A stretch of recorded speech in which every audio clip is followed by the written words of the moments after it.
India's cricketing history is a fascinating rabbit hole to go down into. Right from the rich heritage of the Maharajas playing cricket to the modern day Indian cricketer, Indian cricket has come a really long way. And it's also a great indicator of how India as a country itself has evolved over the years. And something that we always associate Indian cricket with is how it's known for its spin bowlers and the quality of spinners and the dust bowls and all of these kind of things. However, in the last 10 to 15 years, India has also started producing some of the most lethal fast bowlers known to the cricketing game. And this is what we're going to be talking about today. India's fast bowling history. Right from our independence era to the kind of fast bowlers we've produced to Kapil Dev to the Jasprit Bumrahs. What's changed over the years? What's been the main strength? What's been the inspiration for the generations? And what constitutes our current bowling lineup? Let's break it down. Let's simplify it. Let's get into this video.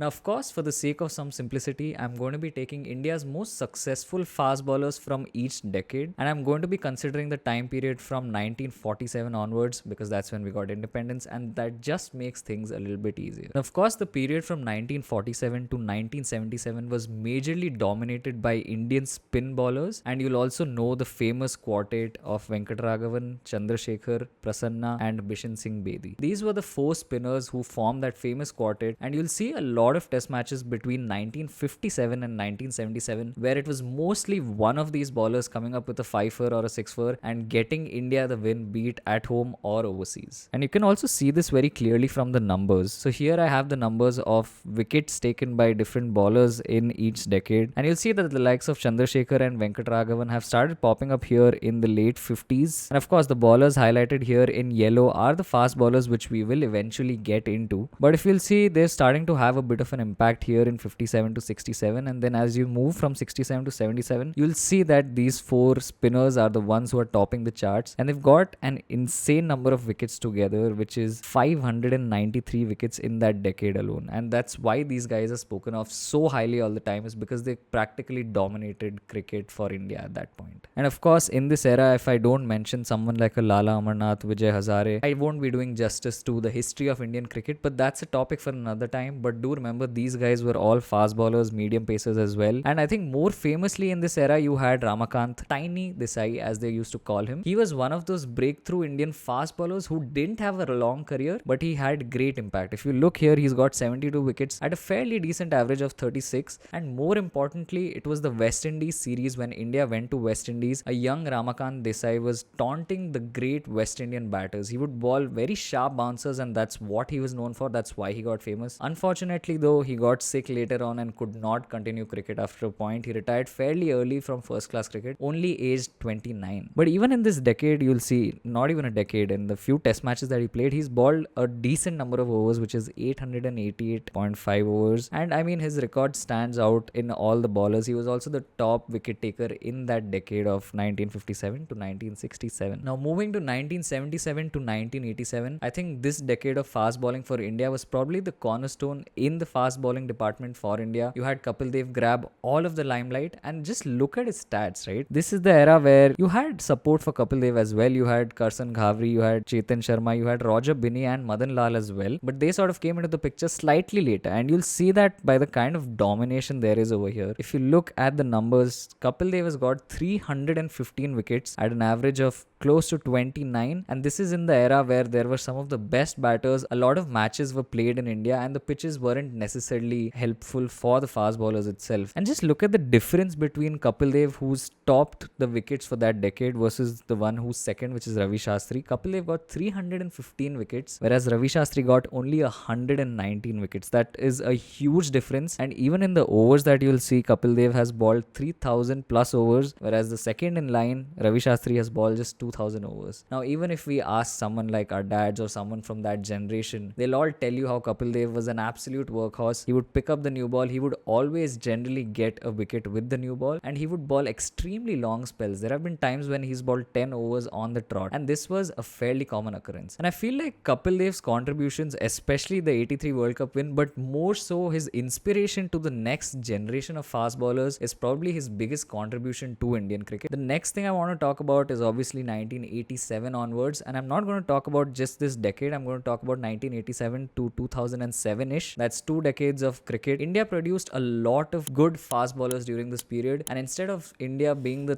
kind of team that had just one fast bowler doing the bulk of the bowling, India had started coming into a phase where they had fast bowlers who could bowl in partnerships, and they also had fast bowlers who were actually pretty fast. Now, the most important thing that occurred in Indian cricket for fast bowlers during this period was the inception of the MRF Pace Foundation in 1987. Definitely something that was inspired by Kapil Dev. MRF decided that they wanted to set up a pace foundation setup for grooming fast bowlers in India, and it did pay extremely rich dividends. The likes of Javagal Srinath, Venkatesh Prasad, Zahir Khan have all come and graduated from that MRF Pace Foundation. And you can also see this on their website where they've shown their alumni, their Hall of Fame, and it's just great names. You know Vivek Razdan, you know Javagal Srinath, you have Subrata Banerjee, Venkatesh Prasad, Zach, Irfan Pathan, RP Singh, Srishant. The list goes on and on. They've produced some world-class bowlers, and also these bowlers have done extremely well for India in Test cricket. Now, if I look at it from a stats point of view, now if you look at the numbers for 87 to 97, you'll see Kapil Dev is coming towards the later end of his career, but he's still getting those wickets. He's still as effective as ever. His average is still 30. But you'll also see the likes of Javagal Srinath and Venkatesh Prasad along with Manoj Prabhakar entering the mix for India. And this was a very able time for India where Kapil Dev was transitioning towards the end of his career, and Javagal Srinath very smoothly took over that role of the new ball bowler, and he too was a very threatening bowler. Now, one very interesting hallmark of this era of fast bowlers was that a lot of them were fast tracked from Ranji Trophy first class cricket to Test cricket when they were fairly young in terms of experience in matches that they played. And there's actually a really good article by Cricketing View that gives us an idea of this as well. If you look at this chart here, if you look at this table, it's basically given India's top 20 fast bowlers and the difference between the months of their first class debut and Test debut. And you'll see here that the likes of someone like a Zahir Khan, who had a gap of just 11 months, and then you had the likes of Irfan Pathan, who had 34 months. Then you had Ajit Agarkar, who in 23 months made his debut from first class to Test cricket. And even Javagal Srinath over here has taken just 24 months. So this was a period where if a fast bowler was doing fairly well in Ranji Trophy cricket, and these guys at that point were obliterating lineups in Ranji Trophy cricket, and the selectors made a conscious effort to make sure that these guys were fast tracked, provided they showed some signs of being good potential Test bowlers, something like endurance, their workhorse capabilities, ability to bowl long spells, and also just their general pace that they could maintain throughout spells. For these reasons, they had started pushing these bowlers to make their Test debuts early. And sure, they were fairly raw, and this was a time when a lot of fast bowlers were very raw material, but the selectors were giving them the go ahead, letting them be groomed in international cricket. And of course, this fast track definitely has a lot to do with Kapil Dev, both in terms of the inspiration that he gave to the selectors and the generation of fast bowlers, but also just the fact that Kapil Dev was nearing the end of his career and India needed some solid fast bowlers to come in after him because he was going to leave a big gap in that lineup. Now, coming to the second half of that era, that's 97 to 2007, India saw a lot of left-arm seamers getting into the mix. You had the likes of Zahir Khan, Ashish Nehra, Irfan Pathan, and even RP Singh in the mix. And during this period, 97 to 2007, India also did very well on Sena tours in terms of the fast bowlers. Sure, they didn't go on to win a lot of series, but they were able to draw England in 2002. They also defeated England in 2007, and on top of that, they also beat Pakistan in Pakistan. And if you look at the stats for 97 to 2007, you'll see how all of these fast bowlers have contributed in some way or the other.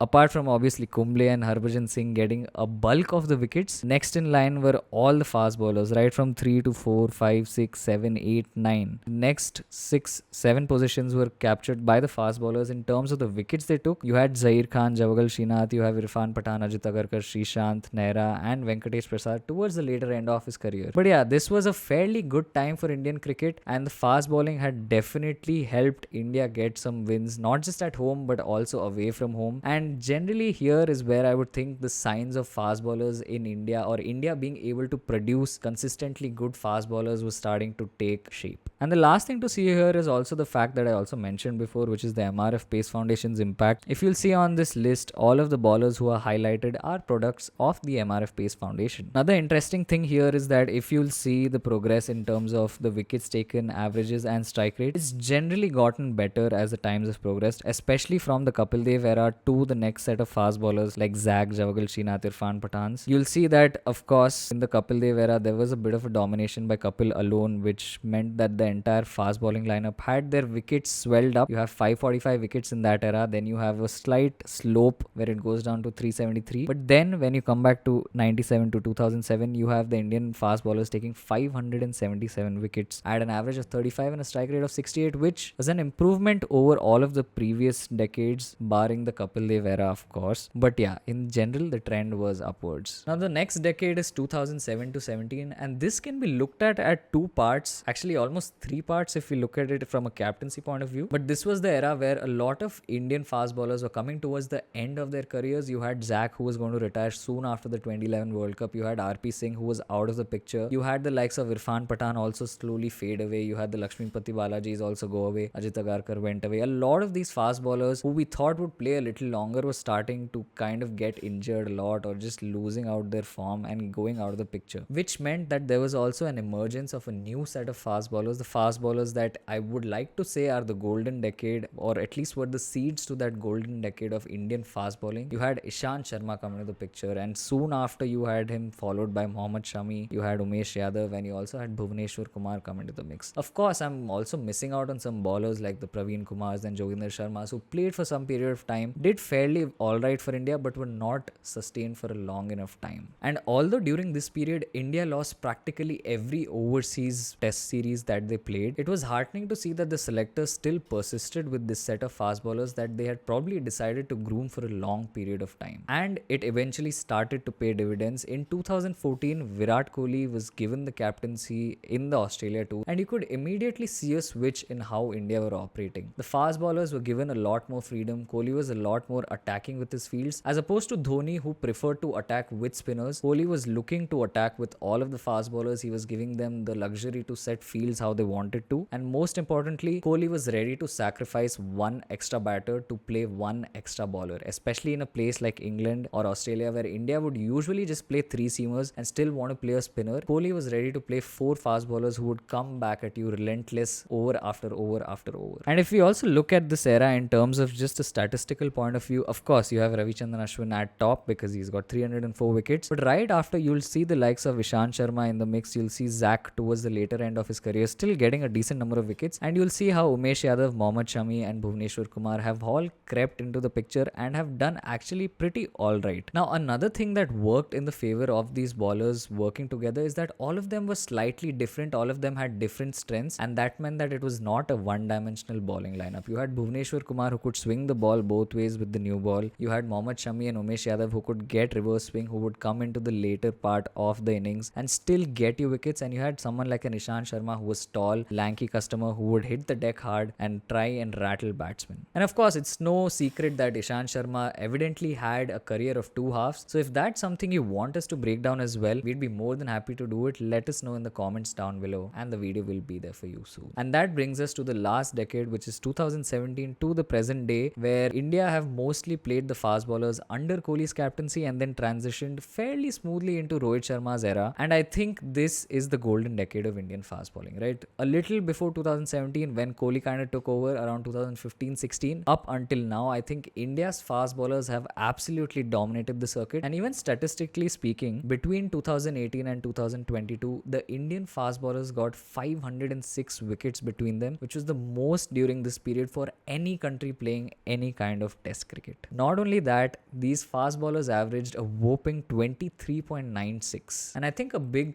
reason for India's fast bowling success was that missing cog in their wheel. It was Jasprit Bumrah. Up until that Australia series, it felt like the Indian fast bowling lineup was missing just one cog in their wheel somewhere, and it felt like when Jasprit Bumrah entered that lineup, it just somehow clicked together, it completed. Jasprit was able to push other bowlers like Shami, Ishant Sharma and Umesh Yadav to deliver their best, and also Bhuvneshwar Kumar at times. And we can also see this from the stats. If you draw a comparison between 2007-17 to 17 to present, you'll see that these boys have already picked up 554 wickets, and we're just 7 years into this decade, which means they're definitely going to cross the 618. And if you look at the averages and strike rates, it's phenomenally better than the previous eras. They're averaging 25 as a unit, and they're striking at 47 as a unit. Not only that, the likes of Umesh Yadav, Mohammad Shami, Ishant Sharma got exponentially better during this period in terms of their own averages from the last decade and also their strike rates. And the thing about the current set of fast bowlers is that we also have